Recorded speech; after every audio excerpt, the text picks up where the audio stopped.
Limit से ज्यादा speed बढ़ाना नहीं, स्पीड लिमिट से ज्यादा तेज चलाना नहीं, गलत तरह से कभी गाड़ी न चलाना, तुम गलत साइड से ओवरटेक न करना, ऐसे तुम कभी मिस्टेक न करना। रोड के जहाँ नो एंट्री लिखा है उसमें न गाड़ी को मोड़ न देखो, ट्रैफिक रूल्स न तोड़ न देखो, उल्टा जो ऐसा कोई काम करोगे ट्रैफिक की सारी तुम जाम करोगे, इसलिए ट्रैफिक रूल्स को मानो, इसमें तुम अपनी सुरक्षा जानो, समझे?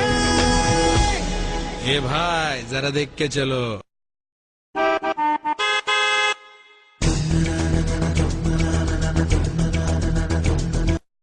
ब्रेक के बाद कार्यक्रम में एक बार फिर से आपका स्वागत है। ब्रेक से पहले चर्चा कर रहे थे अनीता जी के साथ। सवाल वही खड़ा होता है कि आखिर कैसे सिखाया जाए, क्या गाड़ी के साथ कोई एक आने वाले वक्त में एक माइक्रोचिप दे दी जाए कि गाड़ी जब आप चलाएंगे तो बिल्कुल वैसी ही चलेगी जैसी ट्रैफिक नियम कहते हैं, लेकिन ये संभव नहीं है, अपने अंदर से डेवलप करना होगा। मेघराज जी हमारे साथ हैं, कुछ कहना चाह रहे हैं। मेघराज जी, सवाल भी उनके मन में होगा। आपने जो आज ये प्रोग्राम रखा जनता की आवाज का, और हमने अभी एक काबिल अफसर, आईएएस अफसर वीएस सिंह जी को खोया है। शासन सचिवालय कर्मचारी नेता हूं मैं, और सचिवालय में आज भी इस बात का दुख है। और मजे की बात, और देखो आप दुखद घटना कि डिवाइडरों पे गाड़ियां चढ़ रही है। डिवाइडरों पर गाड़ियां कैसे चढ़ रही है? सीधे चलते हैं तब एक्सीडेंट हो रहे हैं, कोई साइड में चल रहा है वॉकिंग पे तब भी एक्सीडेंट हो रहे हैं। इसकी मेन वजह, और इसके लिए हम सबको, और जो भी वाहन चलाते हैं, वाहन की एक स्पीड नियंत्रण में होनी चाहिए।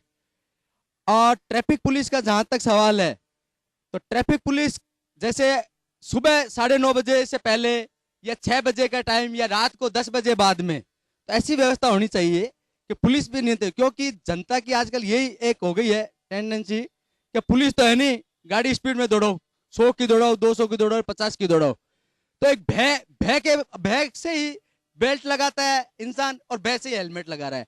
तो भय मुक्त होकर, और जो सामाजिक खुद सेल्फ नहीं उनके मन के अंदर से आ रहा। राजेश, आपके पास आएंगे, राजेश के पास हम आएंगे। राजेश, उनका कहना जो है वो कहीं ना कहीं बहुत ठीक है कि केवल आदमी भय से काम करता है, खुद के मन में आज भी नहीं है। और सबसे ज्यादा तो यूथ के ऊपर क्वेश्चन मार्क बहुत बड़ा है। ये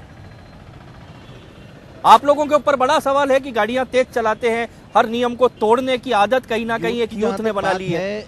जो मैं आपको शुरू में कह रहा था, जागरूकता के साथ साथ पुलिस की भी नैतिक जिम्मेदारी होती है। आज आप किसी भी जगह चली जाइए, खान साहब ने भी बताया, आज पुलिस का मुख्य उद्देश्य से कुछ लीक से हटके भटक गए हैं। वो लोग आज चालान का जो प्रतिशत है उसको बढ़ाने में ज्यादा ध्यान दे रहे हैं, और जो जहां पे उनकी उपलब्धता होनी चाहिए, जहां उनकी जिम्मेदारी होनी चाहिए, उसमें कमी आ रही है थोड़ी बहुत। और रही यूथ की बात, तो आज एक दिन में आप जैसे भी बताया कि 1 लाख गाड़ियां दिवाली जैसे मौके पे निकली है। रोड की हालत वो है, सड़कों की हालत वो है। हम कोई भी निर्माण करना चाहते हैं, नई रोड बनाना चाहते हैं, तो उसका स्थानीय लोग उसको एक प्रभाव विकास की दृष्टि से नहीं देखते हुए उसमें रोड़ा अटकाने का प्रयास करता है। चलिए, इधर से कुछ कहना चाह रहे थे, इनके पास आते हैं, फिर हम एक बार यहाँ पर मीना जी के पास आएंगे और लल्लू जी के पास आएंगे। जी, अच्छा यातायात एक अच्छी एजुकेशन से जुड़ा हुआ है।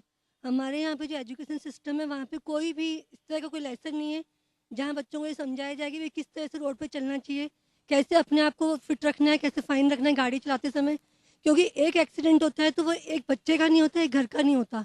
उस रोड पर चलने वाले कितने ही लोग उससे पीड़ित होते हैं। जैसे सपोज कीजिए बच्चे का एक्सीडेंट हुआ, वो जानता नहीं, पेरेंट्स ने ध्यान नहीं दिया, 18 साल से कम बच्चे को गाड़ी दे दी, बच्चा गाड़ी लेके आ गया। वो ये नहीं जानता कि जब एक्सीडेंट होगा तो उसे बॉडी का कौन सा पार्ट डैमेज होगा। मे भी उसका ब्रेन हो, मे भी उसका हाथ हो, पाँव हो, और वो चीज़ बाजार में फ्री में क्या वैसे मिलती ही नहीं है।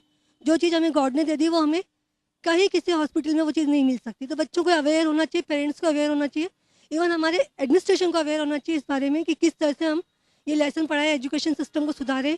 उसमें क्या आता है। अब बहुत बड़ा सवाल, लल्लू जी आपके पास आऊंगा।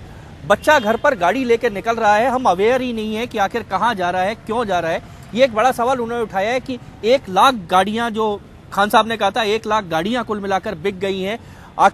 आखिर इतना ट्रैफिक है, और हम प्लानिंग भी करते हैं तो 2 साल की 3 साल की प्लानिंग करते हैं, लेकिन प्लानिंग फेल है। बात बिल्कुल सही है कि सड़कों की चौड़ाई तो यथार्थ है, वो चौड़ाई बढ़ नहीं सकती, लेकिन ट्रैफिक जो बढ़ रहा है उसके लिए ये करना चाहिए गवर्नमेंट को कि एक नियम बनाना चाहिए कि एक घर में एक ही वाहन, एक तो एक कंपल्सरी होना चाहिए, दूसरा वाहन उसमें अलाउ नहीं होना चाहिए, तब जाके एक ही स्थिति सुधर। तीसरी बात कि घर से अगर बच्चा निकलता है तो उसको ट्रैफिक के नियमों के बारे में खुद घर वालों को बताना चाहिए।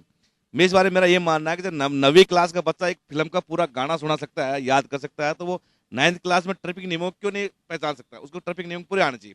इसके लिए जिम्मेदार हम भी हैं। आज मान लो मेरा ये बच्चा अगर मान लो फिल्मी गाना पूरा जानता, तो मैं ये उस उम्मीद ये भी करूँ, मैं उसको सिखाऊं कि पूरे ट्रैफिक नियम ये भी है। इसलिए मैं इस बात से सहमत हूँ मिसेज गुप्ता जी से कि ट्रैफिक नियमों के बारे में पूरी जानकारी होनी चाहिए। लल्लू जी, एक सवाल हमारा भी है, जो क्योंकि आप इस शहर से बहुत पुराने जुड़े हुए हैं, अगर पिछले एक साल के आंकड़ों की बात की जाए तो केवल एक जो 4 दीवारी क्षेत्र है उसका आंकड़ा 1% भी इन मौतों में नहीं है जो एक्सीडेंट में दुर्घटनाएं हुई है। ज्यादातर दुर्घटनाएं शहर के बाहरी हिस्सों में हुई हैं। बाहरी हिस्सों में दुर्घटना का एक कारण है, एक तो क्या कि स्पीड बहुत ज्यादा बढ़ जाती है वहाँ, और वहाँ स्पीड कंट्रोल में नहीं रखता ड्राइवर जो भी होता है। मैं इस बात के जो कह रहे बार बार, जैसे अभी खान साहब ने बताया कि साहब ज्यादातर शराब पीने से हुए हैं। अब तक के जितने भी आंकड़े उठा के देख ले, शराब पीने से एक्सीडेंट में बहुत कम हुए हैं। जो डेथ हुई है वो बिना शराब के नशे में हुई है। उसका कारण क्या है कि एक स्पीड का आदमी कंट्रोल नहीं रखता, वो स्पीड इतनी बढ़ा देता है कि सामने से कोई आदमी आ रहा है, जो है वो ब्रेक लगाएगा या तो सामने वाला जाएगा वो पलटेगा। डॉक्टर साहब अगले में बैठे, जितने भी एक्सीडेंट जो केस आते हैं मॉर्निंग के, वो क्या कि पलटी हुई कार के ये ज्यादा आते हैं। वो इसलिए आते हैं स्पीड में चलता हूँ, और स्पीड में चलता अचानक ब्रेक लगाने के बाद ही आते हो। जहां तक अभी वीएस सिंह जी की घटना का है, मैंने खुद मौके पर देखा। वीएस सिंह की घटना भी है कि जो ड्राइवर है वो कह रहा है गोविंद जी के मंदिर से आ रहा था, तो वो क्या है वहाँ टी पॉइंट से रुक करके स्टार्ट हुआ। वो ये राम सिंह मोड़ और भवानी सिंह जो मोड़ मिलते हैं वहाँ टी पॉइंट पर रुका वो, और रुकने के बाद तो 150 मीटर गया। 150 मीटर में उसकी स्पीड बढ़ करके 90 किलोमीटर पर आवर के हिसाब से हो गई, और वीएस सिंह जी का उनका उतरना हुआ, और वही जो हुआ तो वो असंतुलित होकर के डिवाइडर पर चढ़ा। एक कारण ये भी है, स्पीड कंट्रोल बहुत जरूरी है। हर वाहन में स्पीड कंट्रोल होना चाहिए। शहर में अगर चलता है तो 60-40 जो लिखा हुआ, हाईवे पे भी मेरा ये क्या है कि 60 से ज्यादा स्पीड नहीं होनी चाहिए। लेकिन लेटेस्ट जो गाड़ियां आई है, आप ये देखो उसमें 180 और 200 किलोमीटर तक का तो मीटर लगा हुआ है। कोई भी वाहन जो है ट्रैफिक चलता है, और रफ्तार जो है आप टैक्सी गाड़ी ले जाइए 120 और 130 पे चलती है। अगर ड्राइवर को टोकते हैं तो आम बात है, आपको पता नहीं क्यों डर लग रहा है, रोज ही जाते हैं हम तो एक ही जो मानसिकता है ना, इसको भी निकालना पड़ेगा। स्पीड ब्रेकर गाड़ियों का 100 से ज्यादा होनी नहीं चाहिए। चलिए एक बार मीणा साहब आपके पास आएंगे। इन हादसों को, इन मौतों को हम रोक भी सकते हैं। एक और सवाल इन सब के बीच में खड़ा होता है, हमारी आपात जो व्यवस्थाएं हैं हम उनको भी सुदृढ़ नहीं कर पाए। सड़कें यही रहेंगी, वाहन भी बढ़ेंगे, एक्सीडेंट भी होंगे, लेकिन हम आपात सिस्टम जो हमारा है, रेस्क्यू सिस्टम है, उसको भी सुदृढ़ नहीं कर पाए। मैं आपको बताऊं कि जो रोड एक्सीडेंट में जो डेथ होती है, उसमें अगर सारी चीज अगर कंक्लूड करें तो उसमें सड़क, व्यक्ति, नियम, ये सारी चीजें मोटी चीजें हैं जिसके ऊपर एक व्हीकल जो चला रहा है। तो अब बताओ, एक आदमी है थोड़ा संतुलित हो, और हर गाड़ी को चलाने वाला ये सोचे कि सड़क पे जो भी आदमी चल रहा है, अगर उस जगह मैं होता तो क्या होता। ज्यादातर जो बड़े व्हीकल में बैठे रहते हैं वो हमेशा छोटे व्हीकल की उनकी मानसिकता होती है। इवन हाईवे पे जो लोग ट्रक चलाते हैं वो छोटी गाड़ियों को कुछ नहीं समझते, उनको वो नहीं करते। तो ये मानसिकता एक्चुअली हर आदमी को सुधारने की जरूरत है। दूसरी बात है सड़कों का, अगर कहीं पे है गड़बड़ तो वो हमारा पार्ट। पर मीणा जी मैं बताता हूँ एक आंकड़ा और, 55% से ज्यादा जानों को बचाया जा सकता है शहर में, जयपुर शहर में, जो अगर आपात व्यवस्था सुदृढ़ हो। मैं उसी चीज पे आ रहा हूँ, मेरी बात सुनो, मैं उसी चीज पे आ रहा हूँ। मेडिकल की जो जहां तक बात है, मैं आपको दावे के साथ में कह सकता हूं कि पूरी आदमी की जो बॉडी है वो बहुत सोफिस्टिकेटेड है। अगर किसी आदमी के पूरे शरीर में कोई चोट नहीं आई और पीछे अगर ब्रेन में हल्का छेद भी हो गया ना तो वो नहीं बच सकता, फेफड़ों में कोई छेद हो गया तो वो नहीं बच सकता, उसके लीवर में अगर इंजरी होगी तो बॉडी तो इतनी सोफिस्टिकेटेड परमात्मा ने बनाई है कि इसको आप जितना अगर इसको सेफ रखेंगे, आप ये मत समझे कि साहब एक्सीडेंट हो गया उसके बाद में आप कभी पॉलीट्रोमा के जब जाके देखेंगे तो हेड इंजरी के जो केसेज है, हेड इंजरी के अंदर कोई एक आध जैसे सब ड्यूरल हेमेटोमा है, कुछ केसेज हैं जो बचाए जा सकते हैं। बाकी ज्यादातर जो केसेज हैं वो केसेज में सीवियर एक्सीडेंट के बाद में संभावनाएं बहुत कम रह जाती है।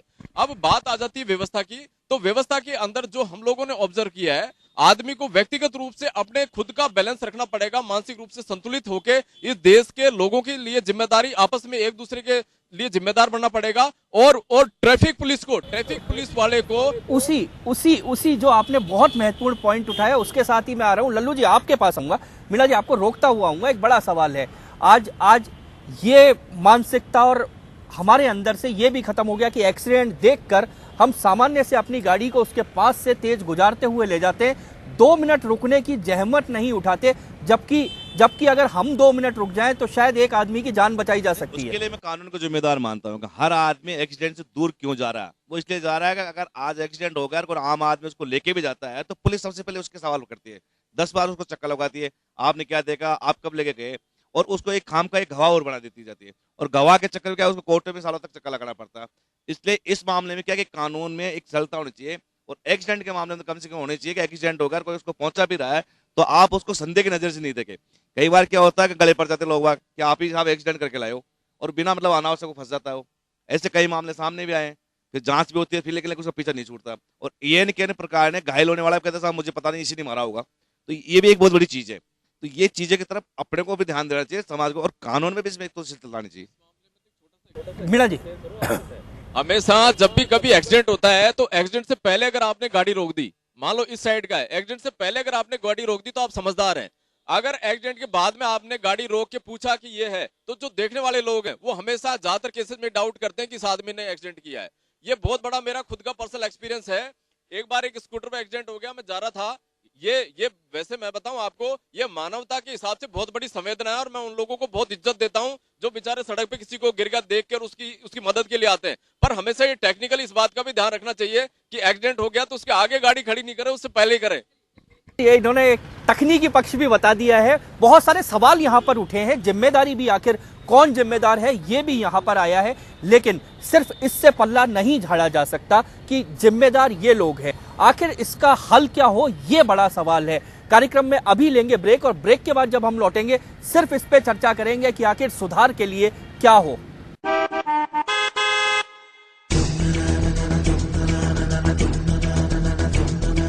सड़कों पे सब जो करेंगे मनमानी, समझो के होगी फिर सबको परेशानी। लाल हरे सिग्नल देख के चलना, वरना पड़ेगा तुम्हें हाथ ही मलना। पुलिस न पकड़ा तो होगा जुर्माना, चलेगा नहीं देखो कोई बहाना। सिग्नल तोड़ने का काम न करना, ट्रैफिक तुम कभी जाम न करना। तुम ऐसा जो अंधेरे करोगे, जल्दी के शौक में देर करोगे। जल्दी पहुंचना है तुमको कहीं तो देख के चलना तुम सिग्नल को, समझे?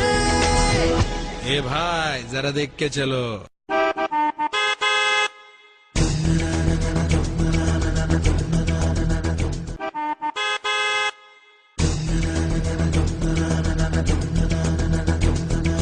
कितनी है कारें और कितनी है ट्रैफिक, कितनी है पैदल और कितनी है पब्लिक। सड़कों पे हर बल मेला जैसे, लोगों का रेल पे रेला जैसे। गाड़ी चलाना आसान नहीं है, ऐसे में गाड़ी चलाते में फोन पे कोई बात करे तो समझो कि ड्राइविंग में उसका पूरा ध्यान नहीं है। गाड़ी चलाते हुए फोन पे बात करे तो और को खतरे में डालेगा, और खुद किसी रोज परेशान भी होगा, फाइन भी होगा, चालान भी होगा, कोर्ट में सजा भी वो पा सकता है। अब जो बना है कानून है ऐसा, गाड़ी चलाते में फोन पे बात करे जो पकड़ा गया तो जेल भी अब वो जा सकता है। काम ये बड़ा है फजूल न करना, देखो तुम ऐसे कभी भूल न करना, समझे?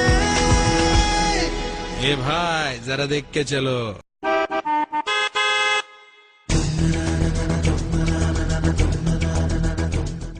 ब्रेक के बाद कार्यक्रम में एक बार फिर से आपका स्वागत है। ब्रेक से पहले काफी सारी चर्चा की जिम्मेदारी कौन है, लेकिन समस्या यह है इसका हल क्या हो। हल क्या हो कि सड़क पर किसी को भी जान गंवानी ना पड़े, कोई सड़क हादसा ना हो, शहर कम से कम इतना सुरक्षित हो कि जब सुबह आदमी घर से निकले तो उम्मीद हो शाम को वो सही सलामत घर पर पहुंचेगा। सबसे पहले हम लल्लू जी के पास ही आते हैं। लल्लू जी, क्या लगता है, आपका सुझाव क्या है? सबसे पहला तो मेरा सुझाव ये कि समाज में जागरूकता बहुत जरूरी है। जब तक समाज में जागरूकता नहीं आएगी और जब तक वो नियमों का पालन नहीं करेगा तब तक एक्सीडेंट कम नहीं होंगे। तो एक ही सुझाव और एक ही तरीका कि समाज में जागरूकता हो और नियमों का पालन हो। डॉक्टर मीणा साहब, मैं ये समझता हूं कि जो आदमी भी वाहन चला रहा है वो सबसे पहला दायित्व ये समझे कि ये मेरे पास में साइकिल, मोटरसाइकिल, ये बड़ा व्हीकल आ गया तो इसको मैं बिल्कुल चलाने के लिए नहीं, मेरे सामने जो लोग हैं उनकी जिंदगी की और मेरी खुद की जिंदगी की बहुत बड़ी जिम्मेदारी है, तो मैं उसको संतुलित तरीके से चलाऊं। चलिए, कुछ सुझाव देना चाह रहे हैं जी? एक तो गवर्नमेंट से मेरा सबसे बड़ा निवेदन है कि वो स्पीड ब्रेकर बनाए, स्पीड को ब्रेक करने के लिए, ना कि एक्सीडेंट्स को इन्वाइट करने के लिए। क्योंकि कुछ स्पीड ब्रेकर्स इतने ऊंचे होते हैं कि एक्सीडेंट होना स्वाभाविक बनता है वहाँ पे। दूसरी चीज़, सड़कों पे जो गड्ढे, जो पोल्स, जो मतलब डेली हम देखते हैं कि टेलीफोन की लाइन डल रही है, कभी सिविल लाइंस खुद रही है, तो वो एक तरीके से होनी चाहिए ताकि एक्सीडेंट से बचा जा सके। सीधे मेघराज जी कोई सुझाव देना चाह रहे हैं? एक तो ये जो बैरिकेड्स वगैरह है, कई जगह बैरिकेड्स वगैरह नहीं लगे होते हैं। मैं आपको यही बताता हूँ, जो हृदय